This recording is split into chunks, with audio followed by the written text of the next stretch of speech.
queria entrar também na questão que a gente estava comentando sobre a Odebrecht, né? Que o que a Uhum, gente viu ali, né, foi um grande intervencionismo. Não é por menos, tem um uhum. filme de Hollywood onde Sim, a sim. única cena real é o Marcelo Odebrecht sendo preso, né, sobre o Uhum, Panama Papers. uhum, Só que eu tenho interesse pelo seguinte, na época, mais ou menos nessa época ali, por 2007 talvez, eu uhum, trabalhava na indústria naval e uma empresa parceira, o dono da empresa, ele era até conhecido lá do pessoal do Odebrecht, e eles estavam uhum, querendo fazer um projeto de levar gente para trabalhar nas obras em Angola. Né? uhum, Acabou que o projeto não saiu da frente, mas ele me convidou, porque eu participei de um projeto na Holanda e tudo mais, então eu tinha alguma experiência, me convidou uhum, para, de repente, gerenciar esse projeto, se fosse o caso. Acabou não tendo o projeto, mas na época foi uma coisa que me chamou a atenção, para estão reconstruindo Angola, né? E assim, como eu disse, com a minha máxima ignorância sobre o que estava acontecendo, né? uhum, Era uma reconstrução pós-guerra civil, né? Você estava reconstruindo o país. E recentemente, quando eu comecei a ter mais curiosidade para ouvir outras pessoas de outros países, aprender mais, é uma curiosidade que eu sempre tive. Eu sempre gostei de conhecer pessoas. Só que uhum, assim, era uma coisa que eu fazia, vim morar na Itália, vou conhecer os italianos, faço amigos, tenho amigos franceses, amigos pela Europa inteira, amigos africanos, amigos asiáticos. É, e agora, hoje, já é uma coisa que não, eu quero saber mais sobre o mundo, né? E eu, quando comecei a pesquisar sobre Luanda, né, que foi uma coisa que me chamou a atenção, foi uma notícia de que Luanda é simplesmente uma das cidades mais modernas do mundo. E, de fato, pelo menos assim, as imagens que a gente vê de longe, Luanda realmente é uma cidade muito moderna que talvez tenha seus problemas, mas assim, em termos arquitetônicos, é uma cidade extremamente moderna e ela de fato foi reconstruída há pouco tempo atrás. E muito uhum. dessa reconstrução veio da parte do Odebrecht e outras companhias brasileiras que entraram ali, né, que venceram essas licitações de reconstrução. Então, assim, eu tô de longe vendo imagens no Google Maps. Né? Eu queria entender como é que é a sua percepção dessa reconstrução do país, é, positiva ou negativa, fica à vontade de dizer, ó, não, veio um bando de safado, roubou o dinheiro e foi embora. Se quiser, fica à Uhum. vontade. Ou então, se tiver alguma percepção positiva, ou não só do Brasil nessa participação, como da própria cidade, como da própria, como do próprio país ou da cidade de Luanda, que seja no contexto dessa reconstrução do país. Como é que você viu essa reconstrução do país? Ok. Antes de responder a sua pergunta, pronto, estava aqui a tentar buscar onde é que eu parei e já me lembrei. Ah, sim, Eu desculpa. falava da visita de Lula da Silva Isso. de agosto de 2023, né? No seu discurso, Lula da Silva, ele manifestou interesse em relançar e consolidar a relação diplomática entre Angola e o Brasil. E isso ficou notável no seu discurso, porque ele fazia várias referências sobre as potencialidades da Angola e as áreas onde podem ser exploradas nessa nova fase da relação entre os Estados. E um outro elemento também que não se pode descurar é o facto do presidente da Angola também fazer questão de sublinhar que Angola honrou o pagamento da dívida que tinha com o Brasil e esse pagamento da dívida permite que o Brasil pudesse abrir a linha de crédito para o governo angolano com novos termos que se adequam ao contexto e o desafio dos dois Estados. Né? Portanto, isto aqui, a mim, pareceu-me um elemento bastante importante que tirou a dúvida, como eu tinha alguma dúvida, se de facto pudéssemos voltar naquele estágio, de pessoas que estavam um pouquinho céticos em relação ao posicionamento do Brasil em relação a Angola, porque na altura em que o Brasil fez os primeiros acordos com Angola tinham um presidente, que é o falecido presidente Eduardo dos Santos, e pronto, com o regresso de Lula da Silva tem um outro presidente. Agora, deixa-me aqui dizer algo. Angola é um país que foi destruído pela guerra durante 27 anos, né? Então, depois de 27 anos, nós tínhamos um saldo de quase 2 milhões de mortos, né? 500 mil pessoas mortas durante a guerra e mais de 2 milhões de mortos, né?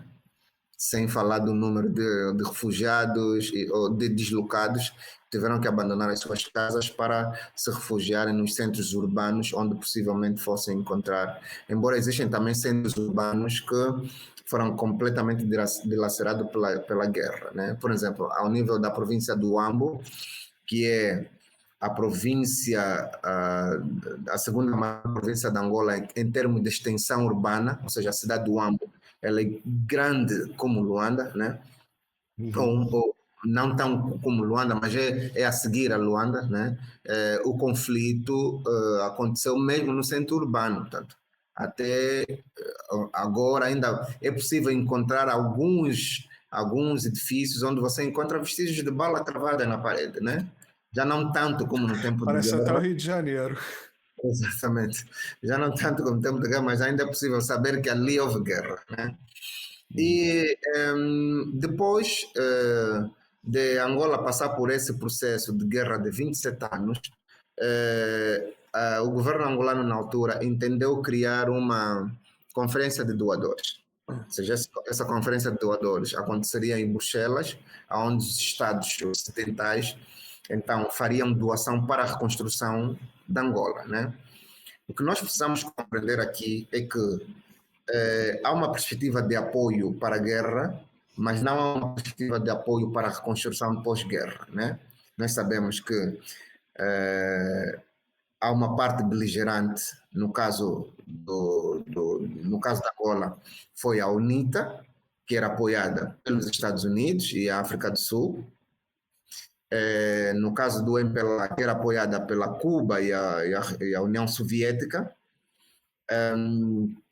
Quando efetivamente a guerra terminou, esses países recusaram-se a ajudar Angola no seu processo de reconstrução.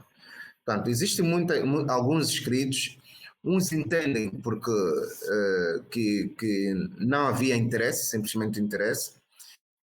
Outros também já fizeram a abordagem de que nas contas que estavam no estrangeiro, de alguns generais, né, os senhores de guerra de Angola, havia um dinheiro que era suficiente para a autorreconstrução.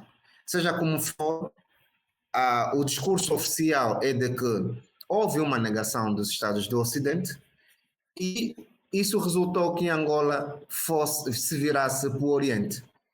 Ou seja, então Angola virou-se para a China e a China fez então um acordo com Angola para construção de novas cidades. Aí começou um processo que o presidente na altura da Angola dizia que Angola transformou-se num canteiro de obras, né? Então foram construindo novas cidades, construindo novas estradas, novos aeroportos, enfim, um processo de construção que foi ressaltado também em que, na verdade, a Odebrecht já cá estava, né? Porque a construção da passagem do Capanda começou nos anos 80, finais dos anos 70, início dos anos 80. E, como a Odebrecht já cá estava, também ganhou o direito de construção de algumas infraestruturas, né? Entre edifícios, malha rodoviária, enfim. Sucede que, na altura, criou-se uma cleptocracia ao nível da Angola que propiciou a corrupção, né? E, infelizmente, estas empresas entraram nesse rolo da corrupção que resultou no desfecho de algum contrato. Mas o que nós precisamos sublinhar aqui é que a China levou muito sério esse combate à corrupção. E há indivíduos que estiveram envolvidos no financiamento de valores que vieram para Angola, que foram condenados à pena capital na China, né? Pena de morte. Uns foram até a pena de prisão perpétua. Uhum. Ou seja, a China ele leva muito a sério os crimes de corrupção, né? Nós estamos aqui recordados de uma notícia que um, parou muito por aí do ministro da Saúde, né? Que depois de ter se descoberto que andou a circular no país leite expirado que resultou na morte de cerca de 200 crianças, teve o fim que teve, né? Ou seja, a China não permite que a corrupção no país seja endêmica, porque ele tem mecanismo de combate muito fervoroso. E a partir daí, isso também teve a sua repercussão ao nível do Brasil, né? E nós sabemos algumas empresas, no caso Lava Jato, né? Hoje se questiona a, a forma como se conduziu o processo e há uma figura dentro do sistema judiciário brasileiro que é muito questionável, né, ao nível de vários países do mundo, mesmo por doutrinadores de direito, que é a figura do delator premiado. Ou seja, essa figura do delator, o que se questiona é exatamente isso, até que ponto é que os direitos, as liberdades e as garantias dos cidadãos ficam salvaguardadas com a figura do delator. Porque o delator é um criminoso, né? É um indivíduo que comete o crime, que entrega às outras pessoas, e já houve casos, inclusive, onde a pessoa que fez a delação tem mais influência no crime em relação à pessoa que ele delatou, né? E ele acaba sendo perdoado em detrimento de outros. Portanto, penso que são. O Larry Johnson, né, que é ex-analista da CIA, de vez em quando vem aqui no canal trocar uma ideia com a gente, ele fala muito sobre essa questão, não da delação premiada, mas dá para se traçar um paralelo muito fácil, né, que é na questão da tortura, né, que é uma coisa que se fazia, né, assim, até hoje faz, né, e que não serve de nada, porque quem está sob tortura vai falar o que quiser, vai falar o que você quiser ouvir. Da mesma forma que o Exatamente. delator, né, o cara está sendo oferecido para ele, sei lá, liberdade, direito à vida, ele não está sendo torturado, né, Uhum. mas ele vai falar o que você quiser que ele fale, ou o que ele achar que você quer que ele fale. Exatamente. Infelizmente, esses procedimentos é que fazem com que não se atinja aquilo que a doutrina jurídica chama como o fim último o fim último do direito, né? O fim último Uhum. do direito é efetivamente a justiça.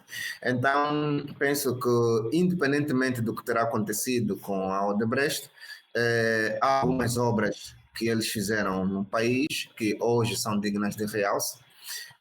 Há umas que precisavam de ser remodeladas, precisavam ser refeitas, mas tudo isso se derivou não à competência dos técnicos da Odebrecht, mas derivou-se à forma, ao ambiente de corrupção que se vivia na altura, né? É do tipo tu entras para uma balada, né? Tu tens que dançar, né? Então dança aquela música. Caberia às autoridades angolanas tomarem as devidas medidas. O que acontece é que alguns responsáveis angolanos também estavam envolvidos no esquema, então ficava muito difícil responsabilizar. De resto, a cidade de Luanda é uma cidade cosmopolita, ele reúne cerca de 30% a 40% da população nacional. O êxodo tem sido bastante grande porque Luanda é o maior centro urbano do país. Portanto, é o país que é a província que reúne maior número de empregos, maior número de instituições, maior número de infraestruturas. Então, faz com que haja aquilo que os sociólogos chamam de êxodo rural, ou seja, as pessoas Uhum. saem do campo, vêm para as cidades para poderem encontrar emprego no sentido de sobreviverem.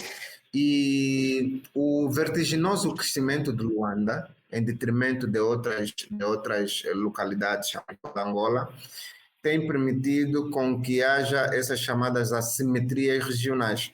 Ou seja, existem localidades numa única província, que tem uma distância de estrada de um dia completo.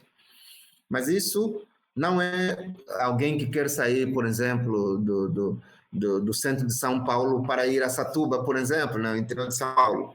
É a falta de infraestruturas rodoviárias que possam levar em menos tempo estas pessoas. Houve, por exemplo, um projeto governamental de divisão de províncias sob o fundamento de que as localidades eram distantes, muito distantes uma das outras, e que precisavam aproximar-se. Mas as distâncias hoje são curtas quando nós temos os meios próximos, né? Temos os meios de transporte, os meios, as infraestruturas rodoviárias, os acessos. Quando nós temos isso, a distância torna-se muito, muito, muito próxima, né?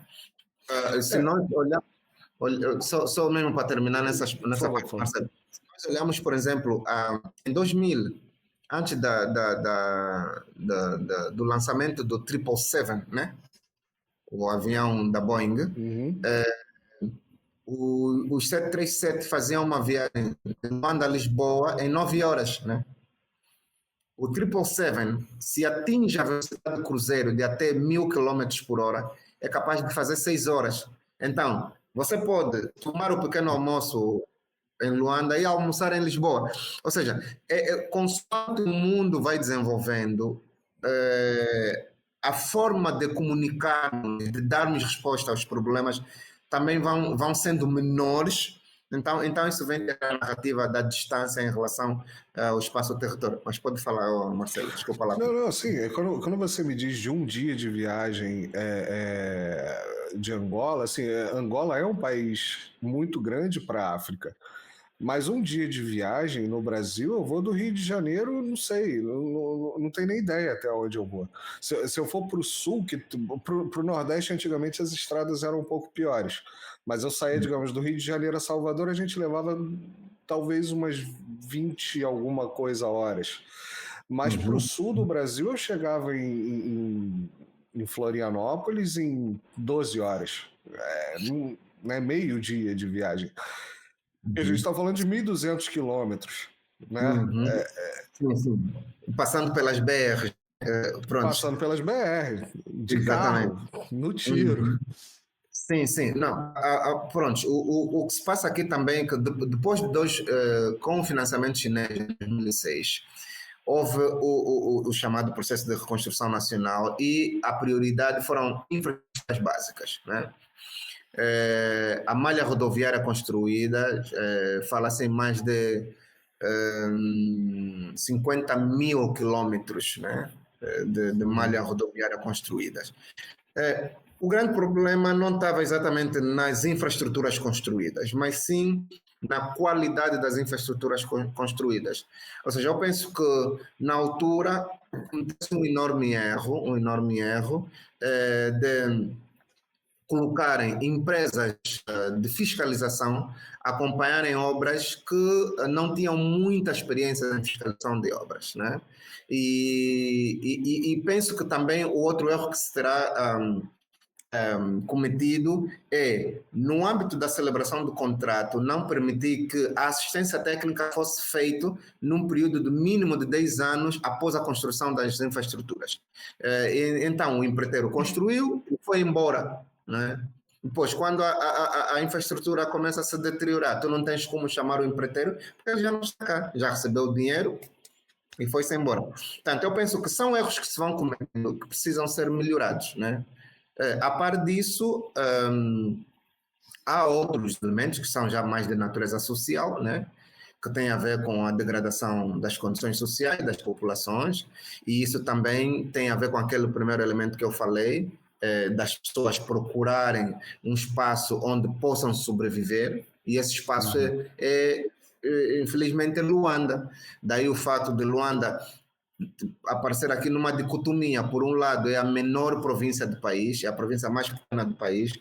Por outro lado, é a província que concentra mais de 30% da população do país, né? Então, essas faltas de condições, de infraestruturas iguais à de Luanda noutras províncias é que provoca efetivamente esse êxodo rural, esse êxodo populacional, e faz com que Luanda, em determinados ciclos, tu consegues ver uma calmaria, né? Em outros ciclos tu vês um caos, né? De muita gente no mesmo espaço, porque pronto, as pessoas também precisam sobreviver, né? Sim, sim. É isso, você me descrevendo, é muito que a gente observa no sudeste do Brasil, um pouco menos ao sul, mas no sudeste você observa muito em São Paulo e Rio de Janeiro. Né? O êxodo rural, a gente teve ali nos anos 70, a gente teve em várias fases, mas é muito grande nos anos 70, aonde você tem a chegada principalmente das regiões de seca do Brasil, na parte do Nordeste, né, e tudo mais, em busca de oportunidade. É isso, né? A gente tem as pessoas estão. De fato, o problema exatamente nasce aí, né? Da falta de investimento nas regiões. Né? Que se eu for perguntar para mim, você queria ter saído do Rio de Janeiro e ir morar na Europa porque você queria morar na Europa? Não, pô, é o mesmo, é o mesmo movimento. Só que eu já estava no Rio de Janeiro, né? Dali ficava mais difícil. Ou eu ia para São Paulo, né? Ou eu saía do Brasil. Exatamente. Se você for perguntar para 90% das pessoas que imigram, talvez até mais, a maioria vai falar, cara, se aonde eu vivi, aonde eu morava antes, aonde eu vivia, tivesse uma condição, uma qualidade de vida aceitável, uma qualidade de vida boa, emprego. Não é para ganhar muito dinheiro, às vezes é só para pagar as contas, viver bem. Tem muita gente que prefere a calmaria do que o esbórnia, né, de dinheiro. Mas precisa ter pelo menos o mínimo para viver na calmaria. O mau planejamento urbano também é muito característico no Brasil. Eu vejo aqui na Alemanha, aqui do lado, a Alemanha ela tem uma característica de planejamento urbano onde você praticamente não tem nenhuma cidade que seja mais de 30 quilômetros da outra. Sim, Então sim. é tudo muito pertinho. Quando você passa de avião, você vê as bolinhas de cidade Sim, para tudo exatamente. quanto é lado. E Uhum. você tem uma boa conexão também, né? Você tem malha ferroviária, né? A China Sim, sim, investiu em malha ferroviária muito, né? Você pega exatamente. a malha ferroviária do início dos anos 2000 e a de hoje, em 25 anos, Não tem comparação. explodiu. Não tem Explodiu o comparação. país. E isso que você disse fez-me lembrar quando eu estive aí no Brasil, estava em Brasília, eu estava fazendo uma formação na Universidade Católica de Brasília, e na minha turma haviam muitos brasileiros, e nenhum deles nasceu em Brasília, né? Sempre que falasse, não, olha, eu sou da Bahia, olha, eu sou de São Paulo, olha, eu sou... E eu perguntava assim, cara, não tem ninguém de Brasília por aqui? Pois, então a ideia é exatamente essa, né?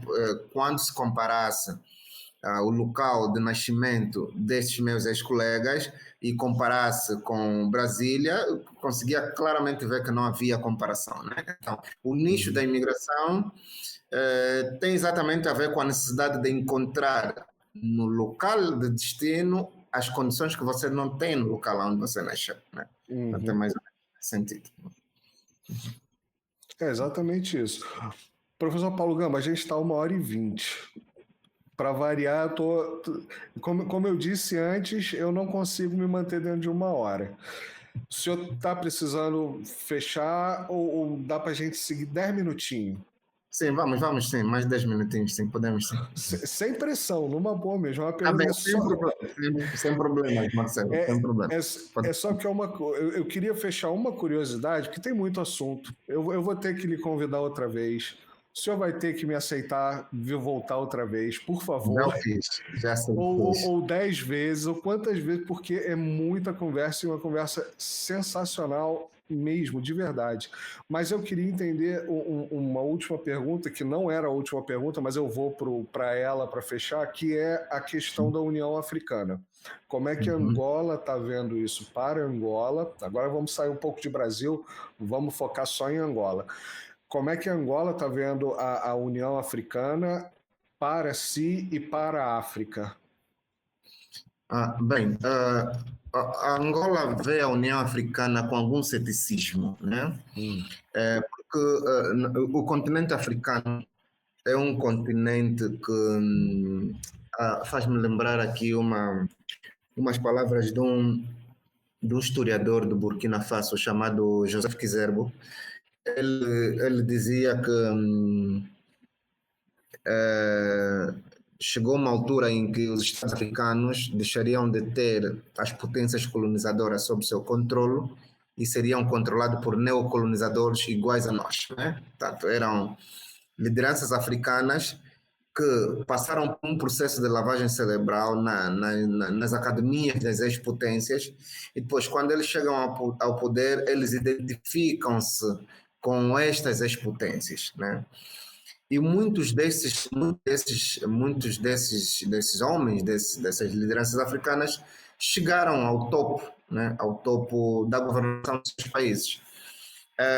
Isso tem a ver com situações em que a Organização Africana não consegue tomar medidas quando acontece, por exemplo, líderes africanos que chegavam ao poder por via da ilegitimação do poder político, ou seja, por outras formas inconstitucionais de poder, eles não aplicavam sanções nenhumas, no dia seguinte condenaram, mas no dia seguinte estão a receber, a estender tapete vermelho. Tem precisamente a ver com a forma como muitos estados africanos foram agredidos por potências estrangeiras, no caso da NATO, por exemplo, que aconteceu na Líbia, e não haver um posicionamento claro em relação à defesa da Líbia.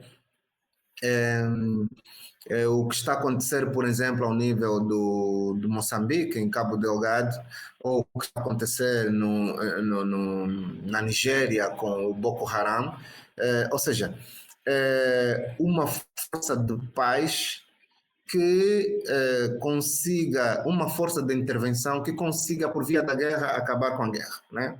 Portanto, não tem havido ainda uma solidificação nesse sentido. Por outro lado, tem havido também a África que cresce, né?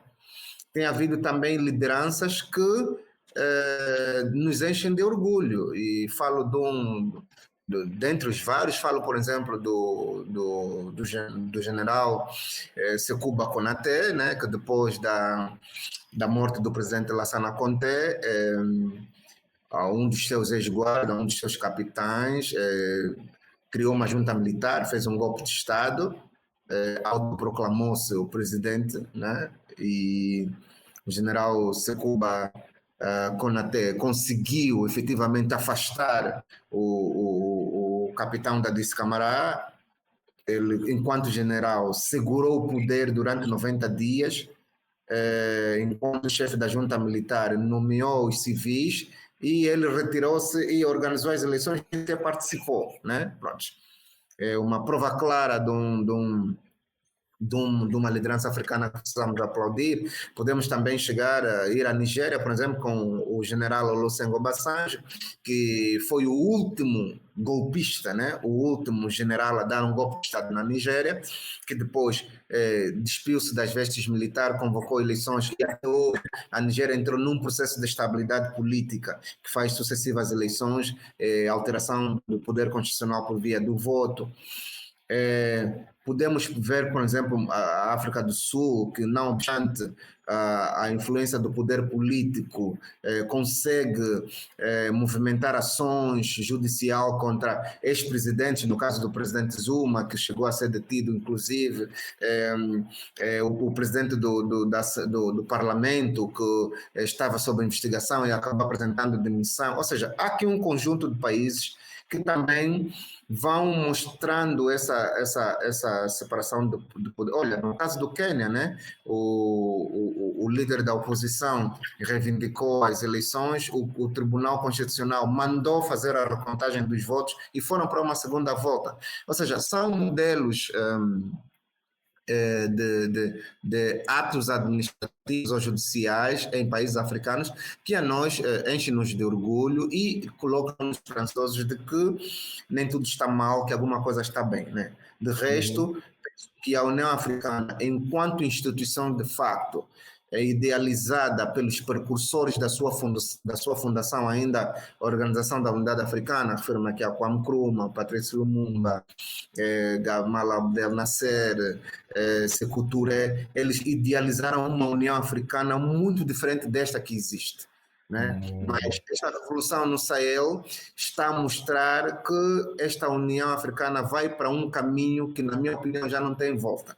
Mas é necessário identificar ainda aqueles líderes africanos que se comportam como capachos do Ocidente, que dançam a música do Ocidente. Esses precisam ser afastados para que essa nova geração de lideranças africanas consigam efetivamente buscar aquelas bases para as quais a União Africana foi criada e servir efetivamente o povo africano.